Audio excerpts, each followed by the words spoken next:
Welcome to Translating Illness, the live webinar series associated with the Translating Illness Research Project. My name is Marta Arnaldi and I am a LAMI Research Fellow at the Queen's College, University of Oxford and the convener of this series. Translating Illness brings together researchers from across different disciplines, as well as clinicians, performers and artists. Everyone is very welcome to this series. Together, we will explore and experiment with the many meanings of translation in the sciences and humanities, in the hope of finding ways to improve health and well-being through interdisciplinary knowledge. These live events will run until June. Please visit the translatingillness.com website to save the dates. These meetings would not be possible without the ongoing support to so many people, including mentors, students, speakers, and participants. So thank you all. And a very special thank you goes to Kira Alman, without whom we could not be meeting tonight. Kira is a postdoctoral research fellow in media law and policy, and she's also a graphic designer, artist, and audio-video producer, who is providing web and tech support for this project. And now I'll introduce our three excellent speakers. It is an immense honor for me to welcome Claudia Durastanti, the award-winning author of 4 novels, a co-founder of the Festival of Italian Literature in London, and an accomplished translator. Claudia won the Mondello Giovanni Prize and was shortlisted for the Strega Prize and the Viareggio Prize. Claudia was born in Brooklyn, studied in Italy at La Sapienza and in the UK at the Montfort University in Leicester, and currently lives between London and Rome. Our second guest is Elizabeth Harris, a literary translator from the US, specializing in Italian fiction, including Tabucchi and, as we will see, Durastanti. Just like Claudia, Liz is the recipient of numerous prizes for her outstanding translations. In 2018, Liz was awarded a Literature Translation Fellowship from the National Endowment for the Arts. The first speaker is Dr. Emma Bond, reader in Italian and comparative literature at the University of St. Andrews. Emma had a crucial role in designing today's event, which she supported and inspired with her kindness and expertise. Emma is a fine critic, and amongst her publications, which include 2 monographs and 4 co-edit volumes, I would just mention 2 brilliant books: Disruptive Narratives, Illness, Silence and Identity in Svevo, Pressburger and Morandini, and Destination Italy, Representing Migration in Contemporary Media and Narrative, which Emma prepared with Guido Bonsalè and Federico Faloppa. So we are gathered today to discuss through literature the intimate yet largely uncharted link between translation and deafness. And we will do so by reflecting upon 3 exceptional books. 2 of these books already exist, whereas the third one is yet to be published. So book 1, which you can see on the slide, is Claudia's Italian translation of Ocean Vuong's beautiful novel On Earth We're Briefly Gorgeous, published by La Nave di Teseo in 2020. Book 2 is La Straniera, imprecisely translatable as The Foreigner, which is Claudia's latest breathtaking novel, also published by La Nave di Teseo in 2019. Book 3 is currently being created by Liz, who is translating Claudia's novel into English. The translation is forthcoming with Fitzcarraldo Editions in spring 2022. We will therefore have the precious opportunity of listening to some of the passages prior to publication, which is a rare privilege. In the novel La Straniera, the 2 main themes of deafness and migration are brought together by continuous attention towards language, communication, and translation. The deaf zone, as we will try to explore, is a translation zone. That is the space where the word foreign may acquire new unprecedented meanings. Claudia, since I've just mentioned it, could you introduce us to the different meanings of the Italian title La Straniera? In what ways, if any, do you think that the title has to do with or reveals something about disability and translation?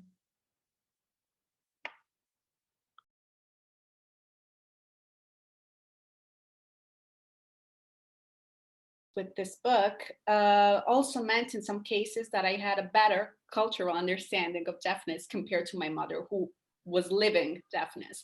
So definitely this was an equation, I wouldn't say equation, but I wanted to challenge the ambivalence of both the experience of deafness and migration. Thank you very much, Claudia. I would just add a quick note, very brief. I'm translating a book by Charles Yu, who won the National Book Award, and it's called Interior Chinatown. And apparently it has nothing to do with this, but today I was translating a passage where a white character is speaking to the Asian character who labels him an unidentified Asian man. And when they speak to a foreigner, they would use this kind of louder voice and also act as if it's sign language. You often do that with people that come from others. So the using mockery sign language to make yourself understood with a foreigner is something that we witness on an everyday basis. Yeah, this is a beautiful remark. Thank you, Claudia. And while you were saying it, I was just thinking about the ways in which the experience of foreignness and otherness, in a sense, implies a deeper embodiment of language. So our body speaks as a whole, and words become part of it and vice versa. So I think it's a beautiful remark. Thank you, Claudia, and also for your response. And I would like now to ask Elise, in what way she's working on this title, given this plurality of meanings that Claudia explained to us. Well, I would say that that Claudia's English is so spectacular. So from the very beginning, Claudia and I have both discussed this, and also with the book is also being published at Riverhead in New York. So also with the editor there, we've reflected on it with these ideas in mind. Also, though, with something that's pretty important to the book as well, which is the relationship to Camus and the English title that is generally The Stranger. So how to hold on to that, but also have the female component, which, as Claudia said, is so important. And I'm going to say I don't like to admit this because I'm passionately defensive of my language. I love Italian. I chose Italian to learn it, but I adore English. And normally I feel that English can do everything that any other language can do, by God. But in this situation, I think English has a disability, quite frankly. It's limited in that we can't get at the female quality of la straniera in English, and it's very frustrating. But something that Claudia suggested, which I don't know if this is, we don't have a title yet, in other words, but what she suggested was possibly The Strange Her, which with a hyphen in between. My partner and I obsess over this, and my partner suggested that possibly it should be The Stranger with a little H in parentheses between G and E to give. We actually suggested that when I have submitted the manuscript, and it's now being edited. But apparently that won't work. We can't have that. Also, I thought maybe in captions, in brackets. So I thought that would be perfect for this book. But we can't have that because you can't look it up. You can't Google it, with those marks. So I don't know exactly what will happen with the title, but both of us feel that it should stay as some relationship to The Stranger. The editor at Riverhead has proposed keeping the Italian title, just keep it, but I don't know about that. That feels like that's just won't have the same kind of draw. I had proposed early on, given what happens with the mother who wanders around outside perpetually, disappearing, and also given the British title of The Outsider, that possibly the title could be The Outside Woman as well. But I think we've both agreed that it should be some distortion of the title, The Stranger. So we'll see what happens. Thank you, Liz. Sure. I really like this title. Especially, I like the stranger. I'll be curious to hear what the audience will think later. Throughout the novel, we move across all sorts of languages, basically. Written words, sign languages, subtitles, sound captions, metaphors and WhatsApp messaging, music and silence, mother tongues and foreign tongues, and everything that lies in between. So by keeping in mind that these prism of meanings, of prismatic really significance of language and its importance in the novel, I would like you to expand a little bit, if you can, on something that you mentioned before, that is the possibility of considering sign languages used by the deaf communities across the world as foreign languages, and by extension, deaf cultures as foreign cultures.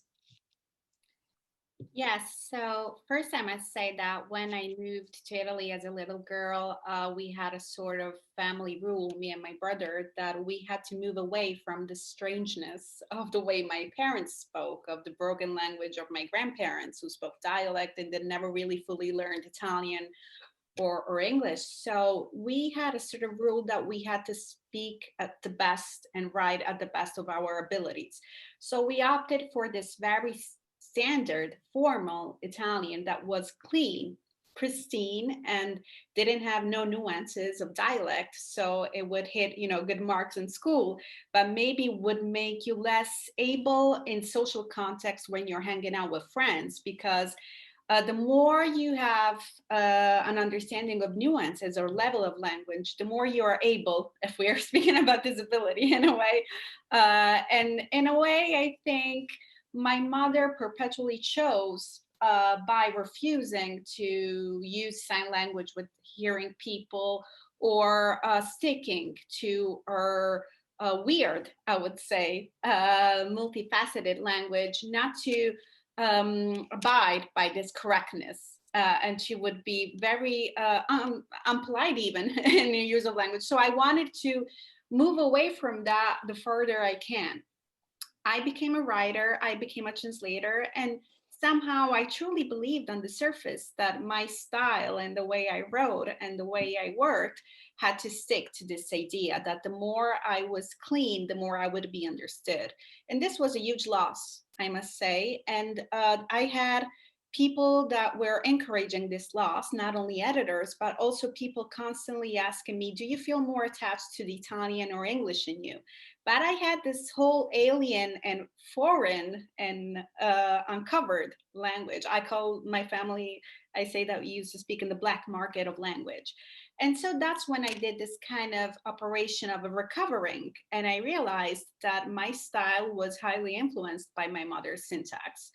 And that still holds true. And so when I would make mistakes to me is essential in the idea of translation and the way I work. I also think translation can be the history, as I say in the book, of poetic inaccuracies in a way. And what I like about, even though I never learned sign language, but I do feel that we can consider a foreign language to the extent that when we read about foreign words in a text, when we relate to foreign languages, we are forced to think about the non-standardness, so the arbitrarity of language. And so in a way, sign language makes very transparent on the surface through body what pertains to all languages, in a way that words are constantly open to being transformed, and they're not fixed. There's a convention, they're fixed as we speak, but the writer, the more you're creative,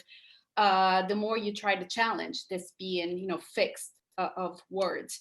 So that what was useful for me. So even though I'd never learned sign language, in a way, approaching it as I do in the book, and maybe I'll read a bit about this later on, was the fact that it brought language up into the surface compared to what I was doing that was trying to hide, in a way. So that was, for me, what was relevant. And wouldn't say I took pride, but I think that this broken language had a beautiful impact on me, even if it was unconscious, because it made me more risky now. The more I acknowledge the kind of broken language I come from, the more I take risks in writing. Whereas when I had this monolinguistic idea, it was a loss, I would say. And also, I think this, I would conclude, I realized today how profound some definitions in your own language can affect the way you think. So, for example, in Italian, the word minority is minoranza, but you would have sometime in a derogative way when you had to describe someone who was disabled, you would say minorato.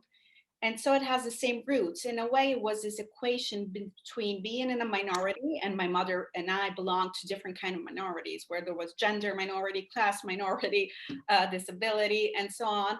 And that you belonging to a minority, you are automatically had some kind of impairment or deficiency. And so what I wanted to do with this book was challenge this, and challenge this starting from language. So my idea was to recover all those hidden languages in me that I had labeled as impaired languages. And so sign language is one of those. Thank you, Claudia, for this beautiful and rich response. There are so many threads we could follow here, but I just would like to pick on one. When you talked about the ways in which translation enables the transformation of words, and the passages of status, you know, from illness to healing even, and so on and so forth. So actually I would like to reflect on the bodily dimension of translation, as well as on the mental and imaginative dimension that we are most used to. And I found these beautiful sentences that I shared with you, written by George Steiner, when he said that great translation moves by touch. And that the translators, he was actually talking more specifically about poets, but also about translators, can even smell words. So all this like attachment and closeness of translation to the senses. So I would like to ask you whether you would like to share with us your reflection on this link, on a possible link between translation and disability. And I would like to ask you if you think that translation can, in a sense, help us better understand disability.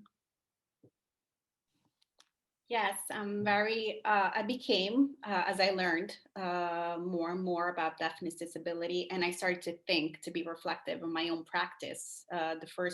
Why did I end up being a translator? I was an interpreter in between words since a very young age. So I think that what's informed my practice. But at one point I would pick up in books in Italian that translated disabilities, or that would discuss disability, and focus on how it was possible that you still had today words that, even if not openly offensive or derogative, felt that they came from the past in a way. So they were time traveling in a sort of weird way. So I remember reading Ritorno a Reims by the Didier Ribon, French writer. So he was speaking about handicap, and the translator wrote handicappato. This was happening in 2019. And handicappato is a very derogative, it's handicapped. This word is completely disappearing from the scenario of mutual interactions. And it was pretty odd. I'm not here speaking about what we should do or we should not do, but of course, I think translation somehow can emphasize this. If a writer natively used handicapped, in a way, it would feel less distorted compared to founding in a translation, because you're supposed in your practice to really focus on word. It's more mediated in a way. So this is why I think the simple act of pondering words or considering the alternatives in a way. You have, when you write, I speaking here as a writer and as a translator, I'm not saying that you don't think about words, but there's a component of instinct in a way that it feels that the first choice you make is the best choice. Translation in a way is the opposite because you're constantly exposing yourself to a variety of options. So when we translate disability in a way, what I think it's important in the practice of translation is the fact that you're constantly open to alternatives of definitions. And so since the debate is pretty much on how we see this conflict on labeling yourself or labeling other people or affirming yourself or helping out, opening like roads for people to choose how they want to express themselves about themselves. How can you help? Actually, that's something that I really think it is interesting. And when it comes to the body side of it, of the quote you were mentioning, I thought it was so funny that I spent so many years in college reading about, you know, French theory, that they would, how language,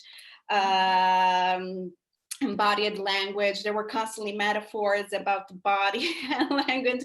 And then when I went into the deaf zone in a concert in the States and I saw sign interpreters that were translating music through their body, I thought, how is this, how can it be an influence for my own work in writing and translation? And what happened is that it brought in senses that I had excluded. My writing and my translation were less synesthetical before, and now through thinking about deafness and the practice of translation and sign language, I think I added some texture or layers. And so I think right now that both my writing and translating are more synesthetical than they used to be, because I constantly focus on what's missing. That is so beautiful. Thanks. Thank you, Claudia. And since you're mentioning it, we are all very curious to hear you reading your own work, since you mentioned your own writing and translating experience. And if you would like to read for us the passages you've chosen, which will be followed by Lise's translation immediately after. Thanks. Do you want to read? You'll read the first section and then I'll read the translation and then you'll read again, Claudia? Is that how you want to do it? I was thinking that it's 2 pages. How do you feel? I would do like read in one chunk and then you do it? That's fine, whatever you'd like. So this is a passage specifically on deafness metaphors and translation.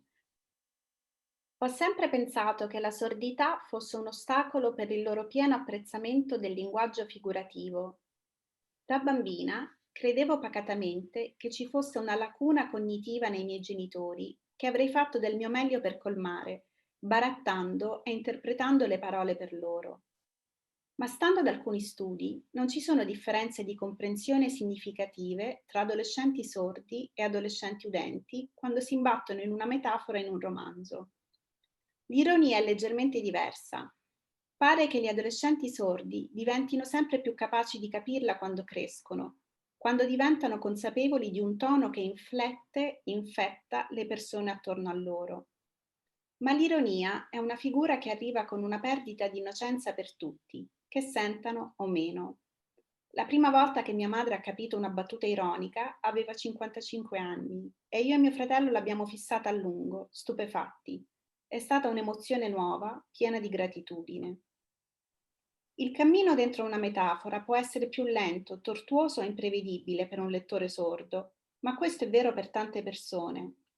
Anche se ci affidiamo a un archivio condiviso di simboli, quando leggiamo un'opera d'arte, le nostre traduzioni interiori di quei simboli variano. Davanti ai test che si fanno per misurare le competenze testuali di una persona, penso anche io che ci sia un errore se un bambino sordo si perde tutto il simbolismo nel meraviglioso Mango di Oz, ma quell'errore mi manca. Se una metafora è un incidente, una rivelazione, un incidente stradale, io finisco con il raccattare sempre gli stessi pezzi di vetro andati in frantumi. Non conquisto o guadagno mai un nuovo frammento. Mi limito a partecipare al costante riciclo della bellezza.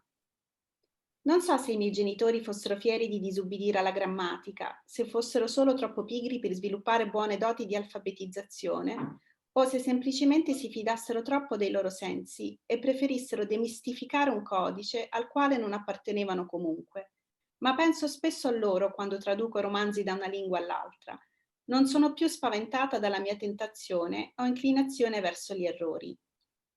Un po' di tempo fa mi sono ritrovata a pensare alla Neverland di James Barrie in Peter Pan.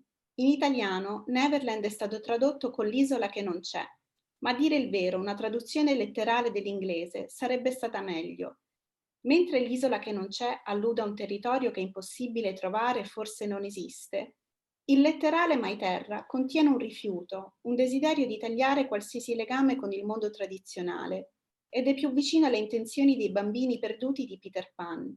Anzi, per farlo risuonare come il grido di battaglia di un bambino, Terra mai funziona ancora meglio. Terra mai è la traduzione letterale di Land Never, qualcosa che James Barrie non ha mai usato e sembra cattivo inglese, qualcosa che non è mai stato lì in primo luogo, ma ai miei genitori sarebbe piaciuto.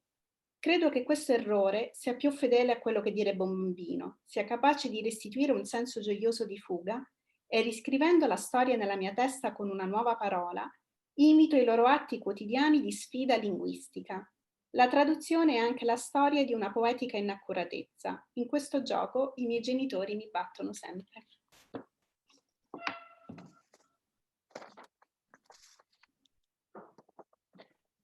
I've always thought deafness was an obstacle to their fully recognizing figurative language.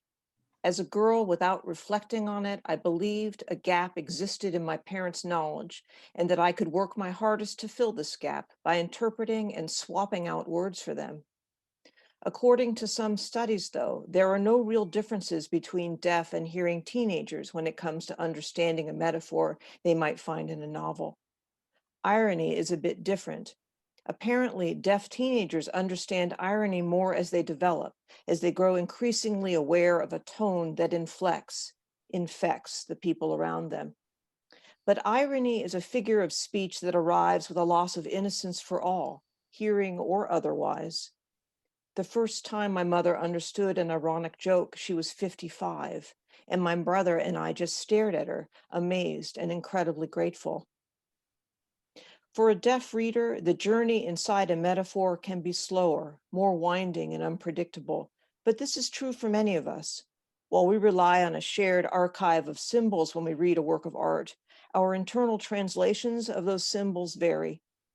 When it comes to tests for measuring reading comprehension, I do think it's a mistake if a deaf child misses all the symbolism in The Wonderful Wizard of Oz, but I miss that kind of mistake.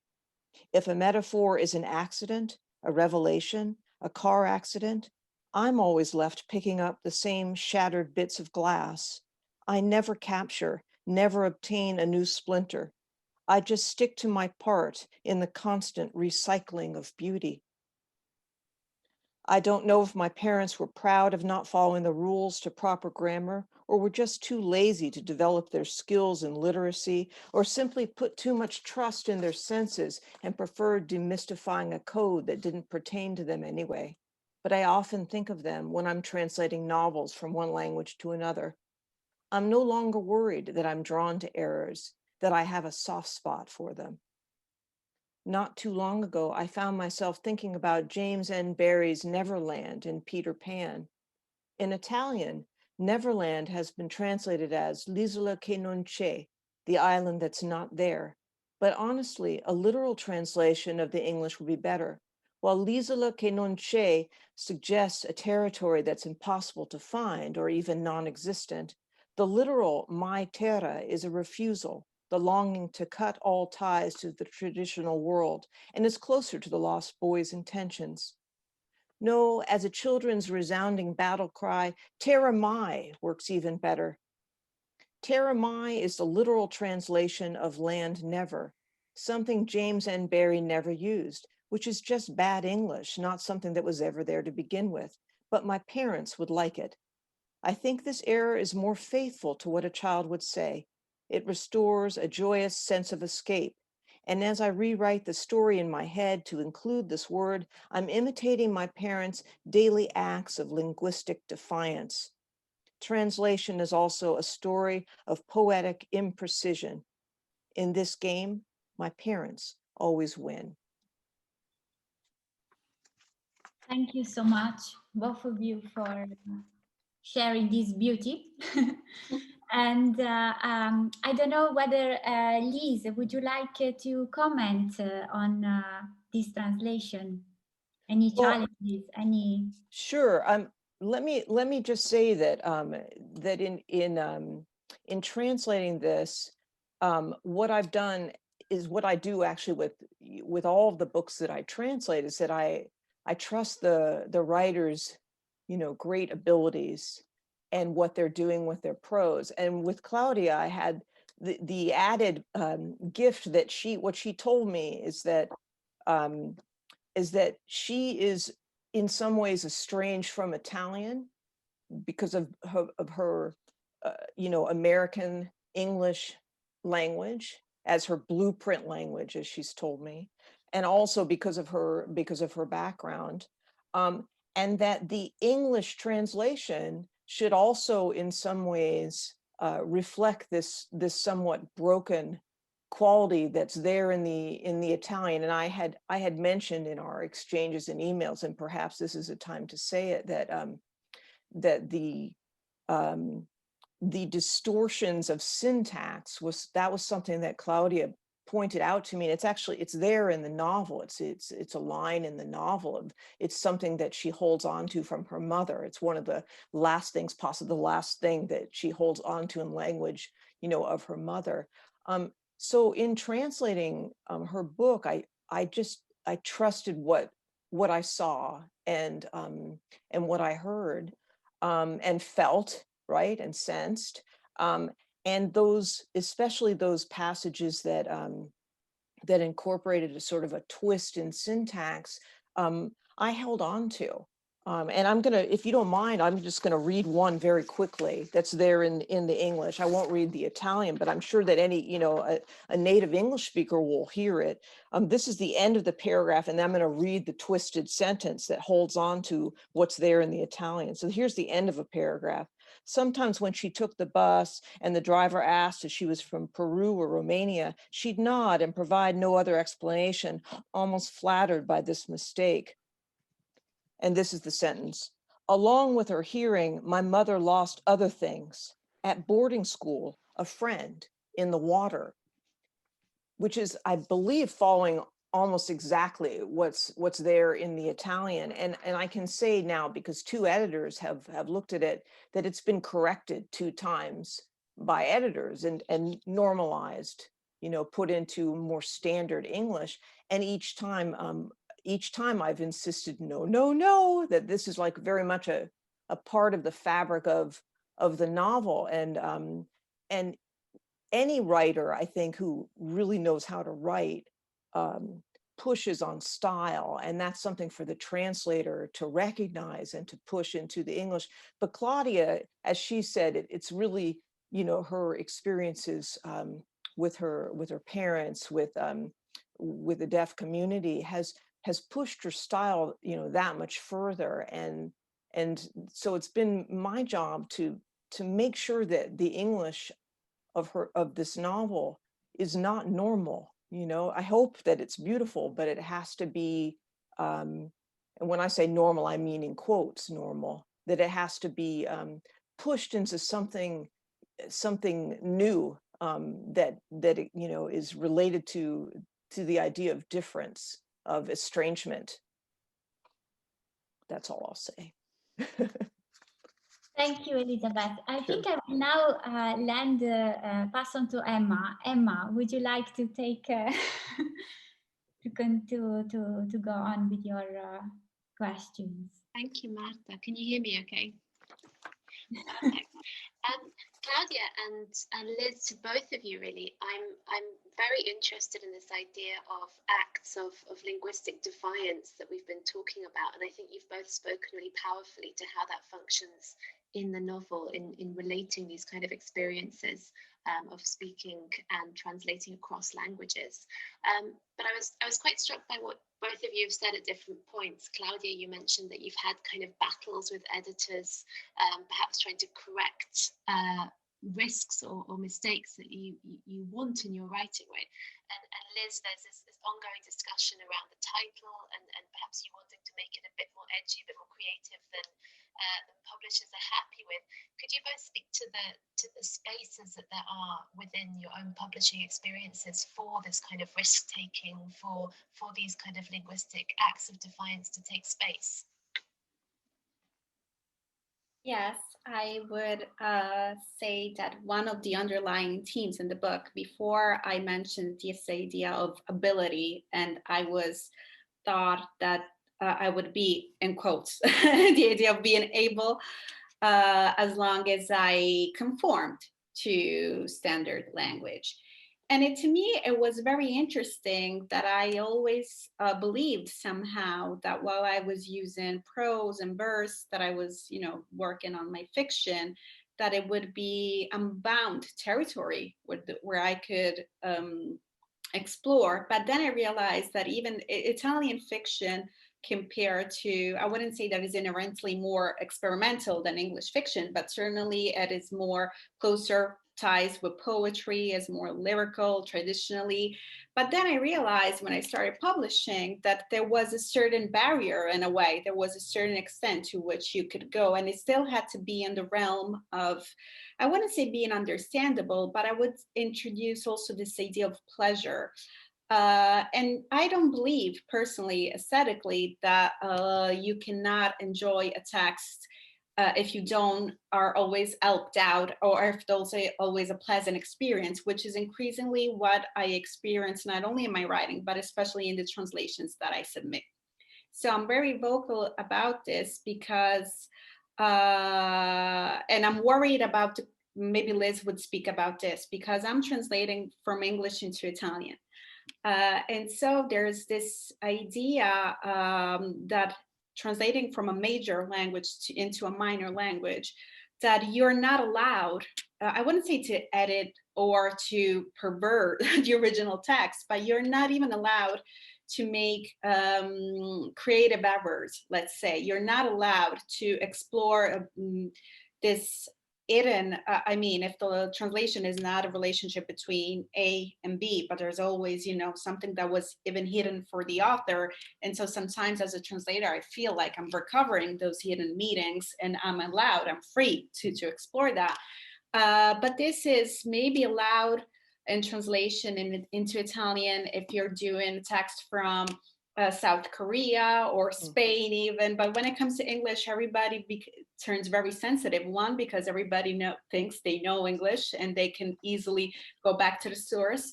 And also that is somehow not respectful, because English comes to you as this very, dominant, powerful code.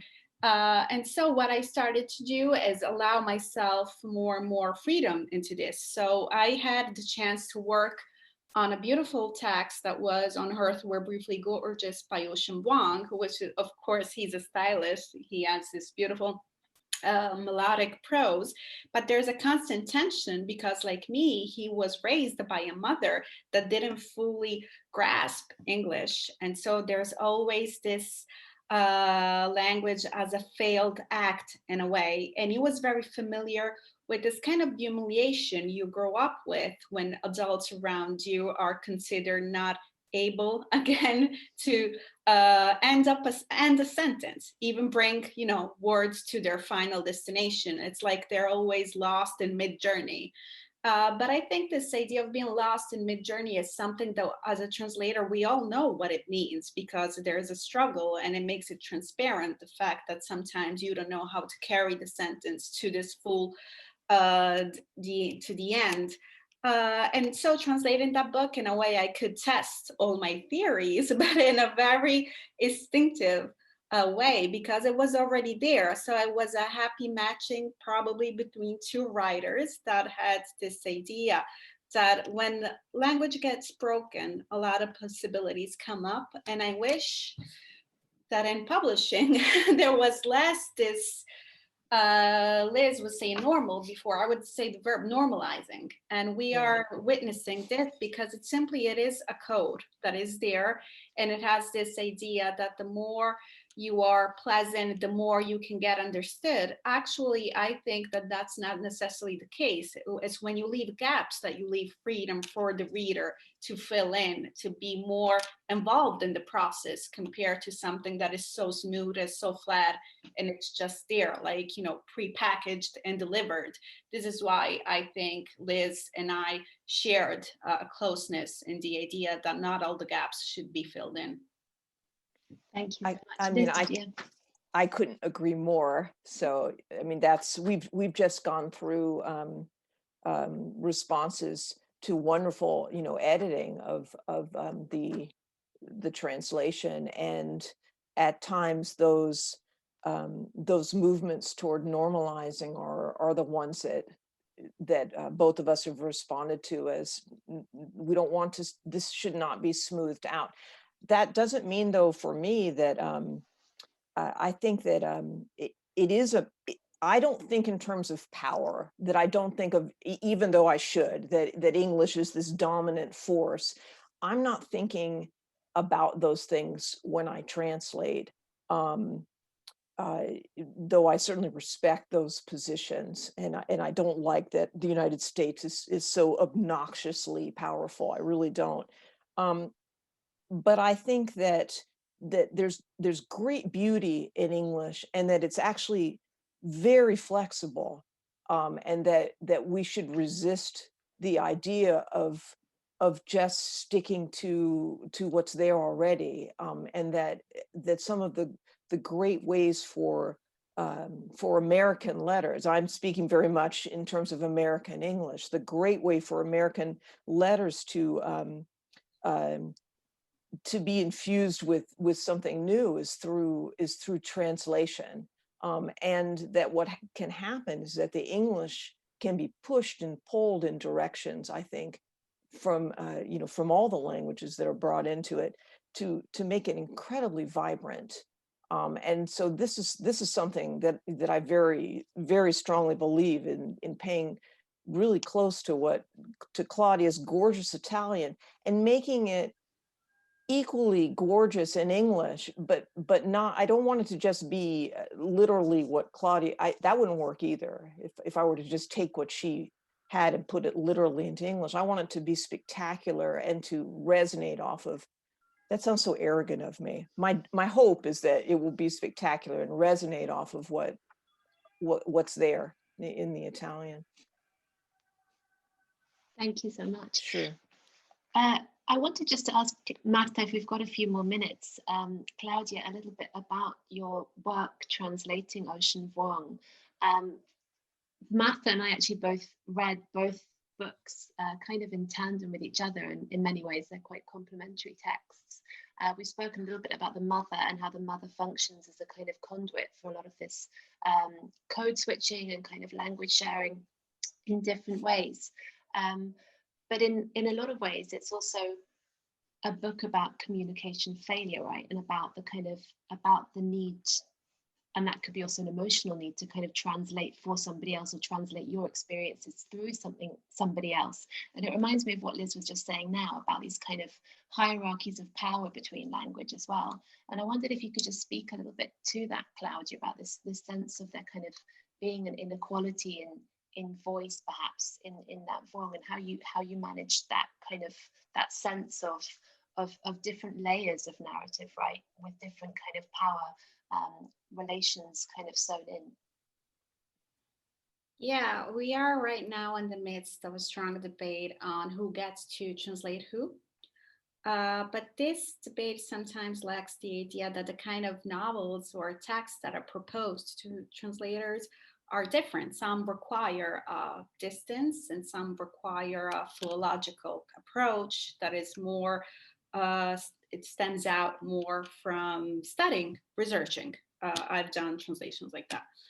The Vuong case was an empathic translation, because it was based both on, they're both, On Earth We're Briefly Gorgeous is an open letter to a mother.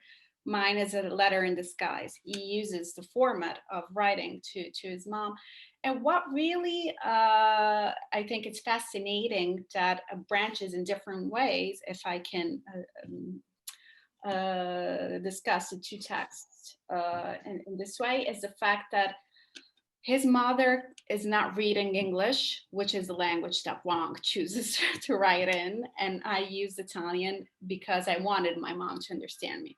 So if you're writing the story of your family, your own experiences, being raised in trauma and violence and migration in the United States, and you growing up, and if you do that, writing to your mother, but actually knowing that those words wouldn't, go to the full extent, to the final destination, how does this idea of concealing affect style? So to me, I think this had a strong impact, because even though Wang's language and choice of words is very, sometimes they're open wounds, I would say, very visceral. I have a more restrained tone. I have, in a way, my book is always post-event. He writes inside the event.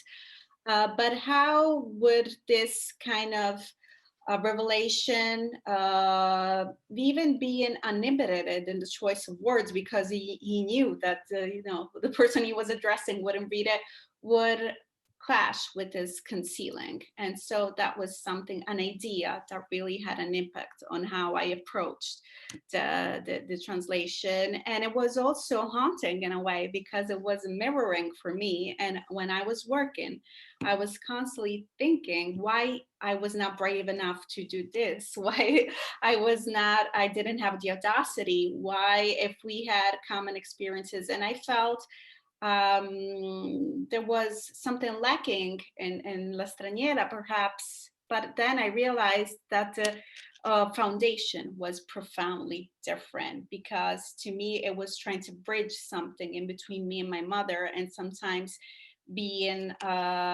restrained or containing information, not in order to establish a conversation without an aggression, was important, because it was how to reach out to my mother. And I think this is why it was kind of a haunted and mirrored process of translation, which I think is pretty unique. And also because both works kind of have this, he doesn't discuss deafness, of course, but he does discuss deafness in a larger sense, in a political and social sense of society that is tone deaf to the experience of his family. So I do think that even if not as a concept in On Earth We're Briefly Gorgeous, definitely there's that dimension of silence that surrounds the family.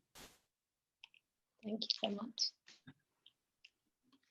Thank you, Emma. I mean, the time is running out, so we actually plan to read a passage from Ocean Books and Claudia's translation, but I think at this point, perhaps it might be a better idea to gather some questions from the audience instead.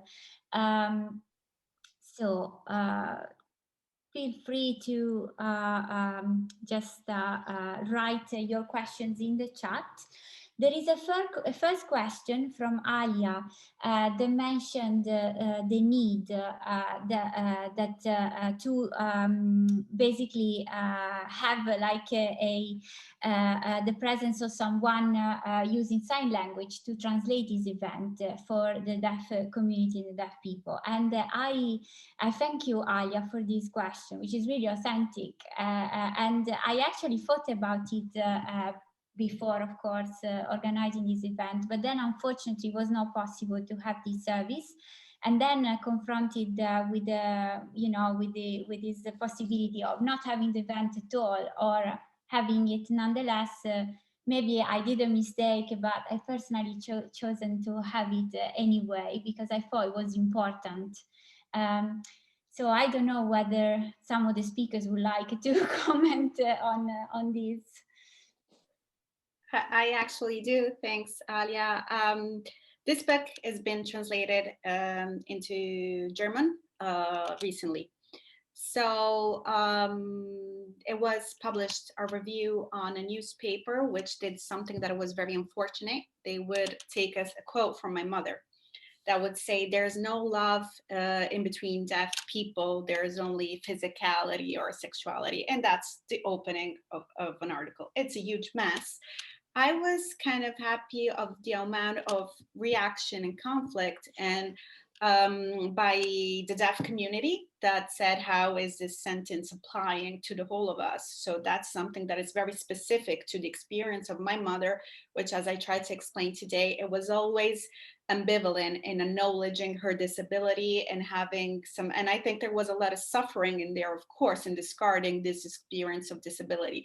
So I was raised in this kind of environment where it's not the boundaries in between being deaf or not deaf, accepting sign language, not, it was also another level of strangeness for me and outsiderness in a way, because I didn't hang out with deaf coda, you know, children of deaf adults. I didn't hang out with other, so I was both inside through my mother deafness, but I was also outside because my mother didn't provide me with a language to understand disability. And so I think that was La Straniera about. We had that title kind of, I asked for it to be removed, but also I'm having a panel discussion with this woman from Julia, I cannot remember her last name, but this is gonna happen.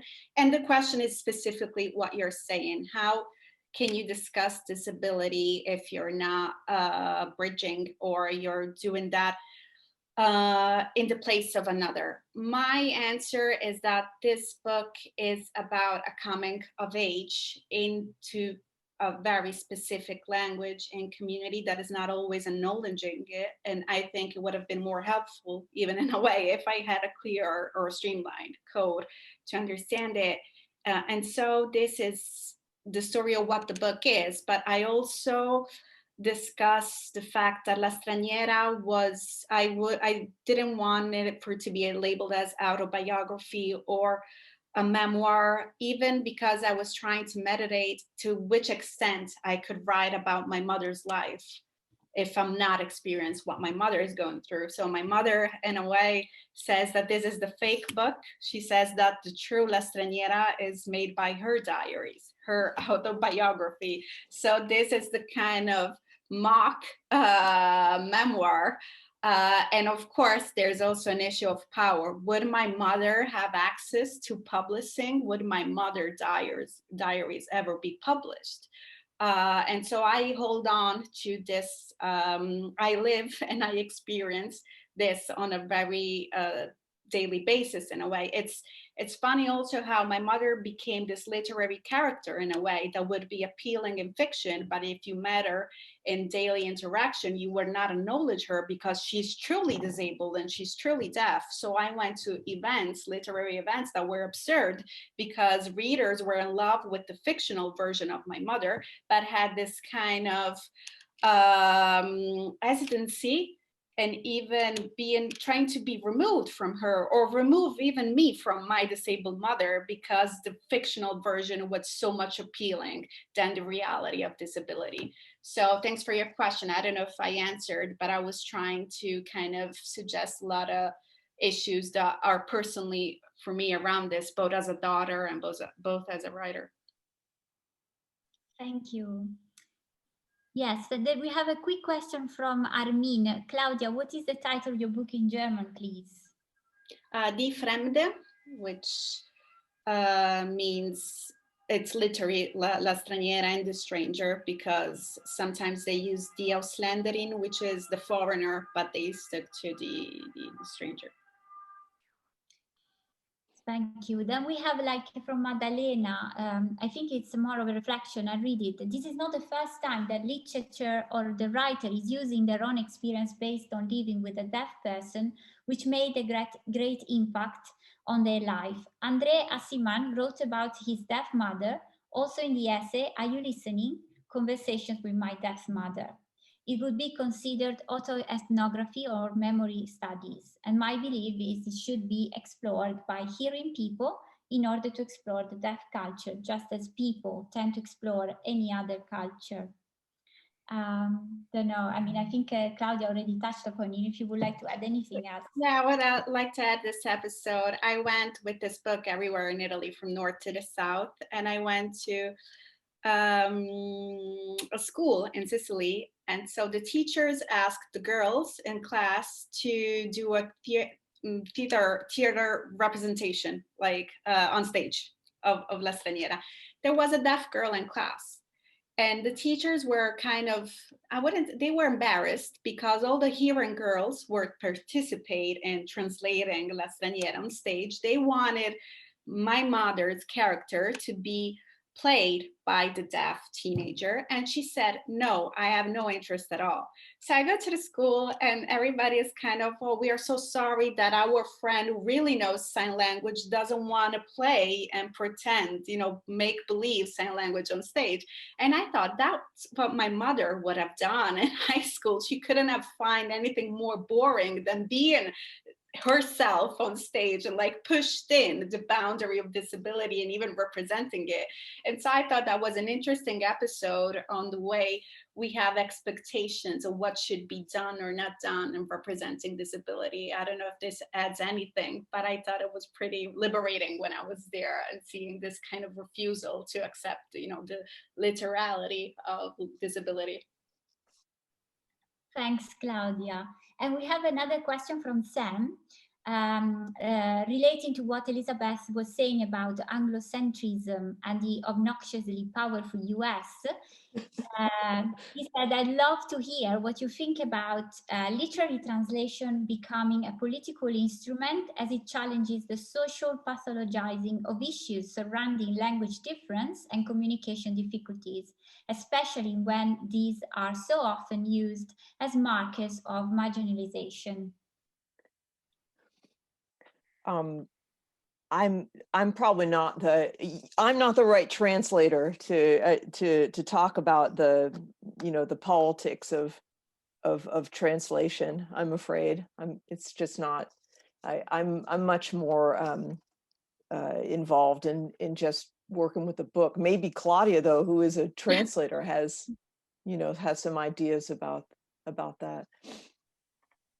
I just think that if we are going back very briefly on who translates who, translation is often political. It was born as this act of, curiosity and exploring otherness, but often it was about having the other surrender to your own language. It was a tool, of imposing your own culture. So it was always ambivalent. And what I like to think about these days is that sometimes I'm afraid when we speak about the act of translation, that it was this very poetical, abstract thing that happens in a void, and it's not mediated through bodies, through histories, through context. So I do think that you can achieve beautiful translation through distance and embodying the other.